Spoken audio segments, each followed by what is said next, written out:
Welcome to Swamp Ass Entertainment.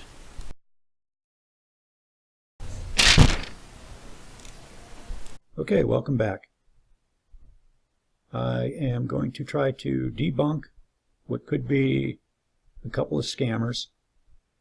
I would hope I'm dead wrong on this one because it happens to be some of our first responders. I watched this video on the Today Show, and then, of course, I watched it at least 10 times to try to make sure that I could be wrong. And I'm not sure if I am. So let's have you take a look. And here we go. And you'll find people's lives in their front yards. A week after Harvey made landfall, first responders are stretched to their limit. The magnitude of this disaster hitting home.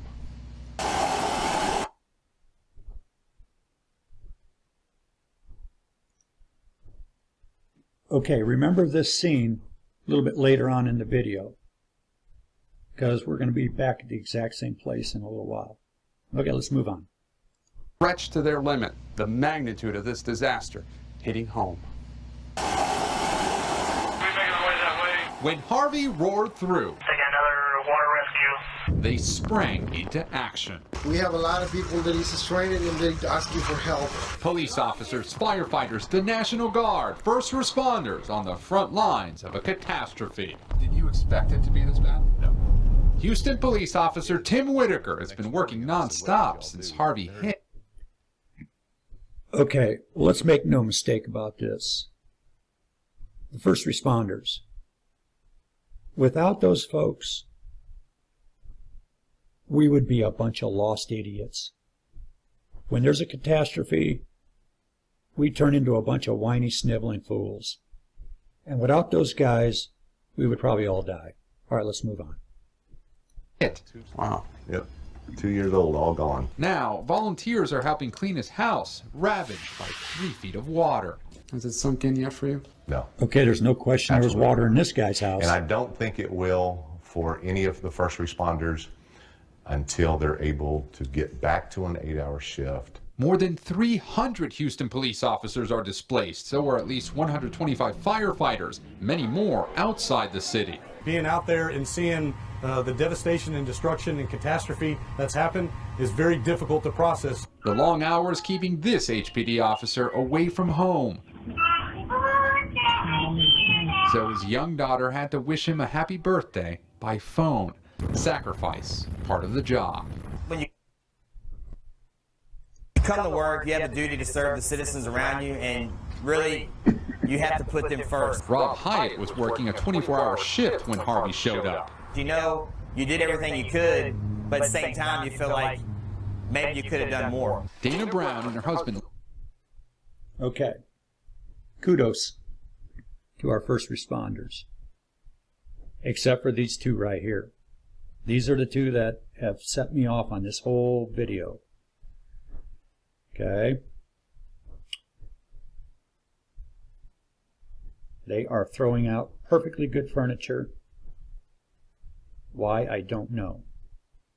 Okay, let's move on. Lance are both Houston firefighters. Rushing water stranded them in their home. Okay, first of all, I want to let you know, this picture with all this water is not from the front of their house. I don't know where this is at. I don't know why they put this picture up. I think because they couldn't get a picture anywhere near those firefighters' house that had any water involved. Okay, let's move on. For days. We felt like we should be out there. We should be assisting others. They should have been out there, and they should have been assisting others. Okay?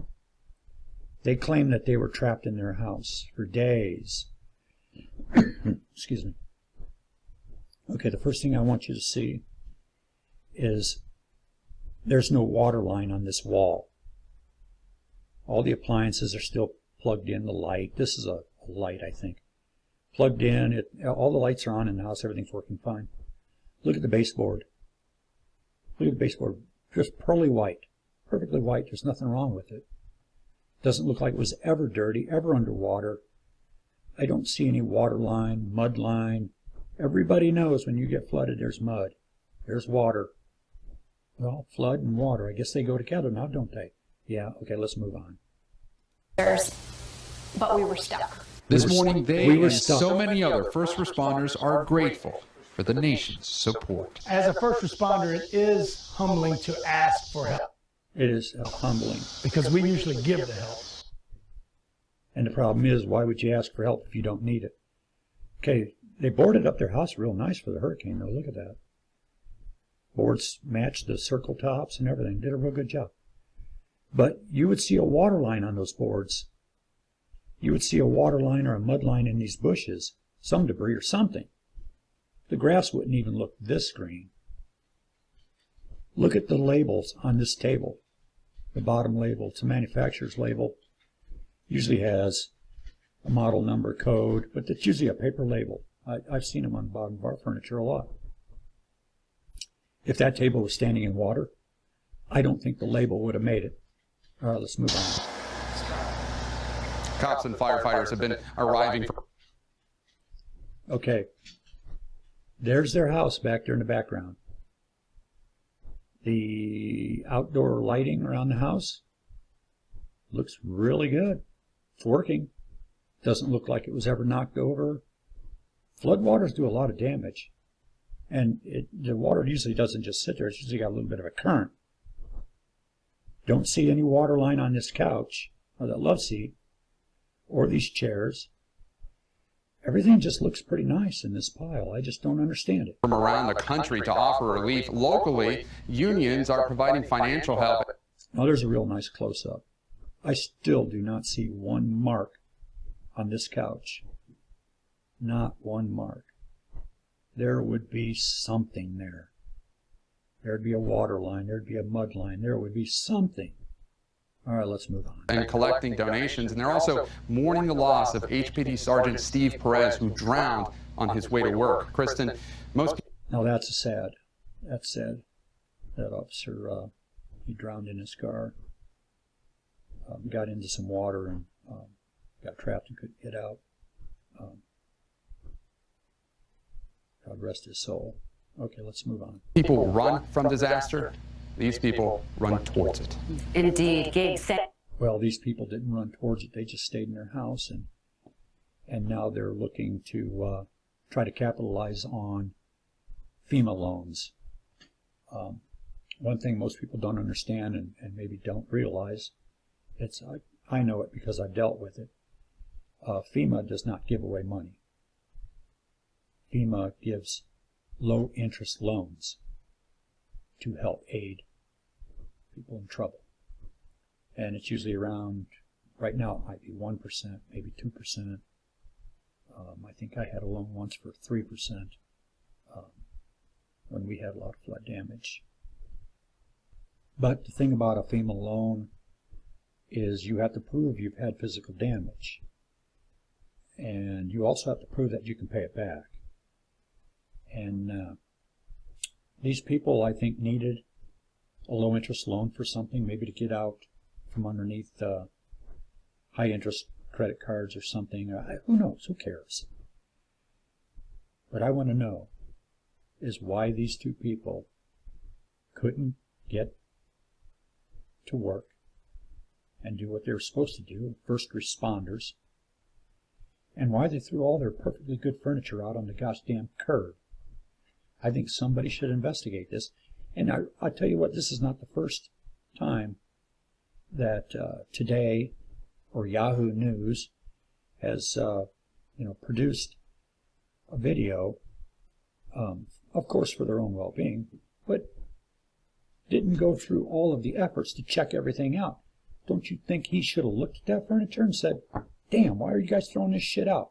Maybe we shouldn't put you on national TV. Or, whatever. Okay. Boy, I want somebody to prove me wrong on this because I just would not want to know that we have first responders down in Texas trying to take advantage of a national catastrophe like Hurricane Harvey. And there's a lot of other people out there that could definitely use that money. There's a lot of people that aren't going to get any money because they are not going to be able to pay that loan back, or they don't have collateral that would allow them to get a loan. Those are the people that are going to slip through the cracks and that I'm going to feel sorry for. So anyway, I'm out.